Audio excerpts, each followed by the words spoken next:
Hi, I'm just going to demonstrate a couple of the issues with the typewriter.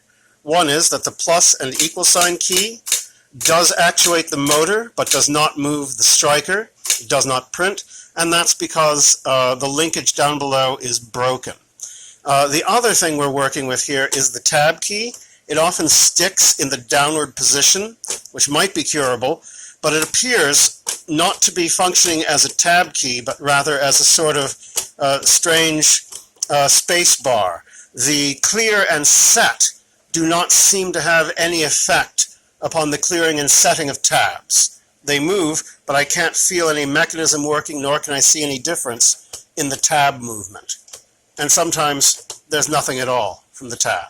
Okay?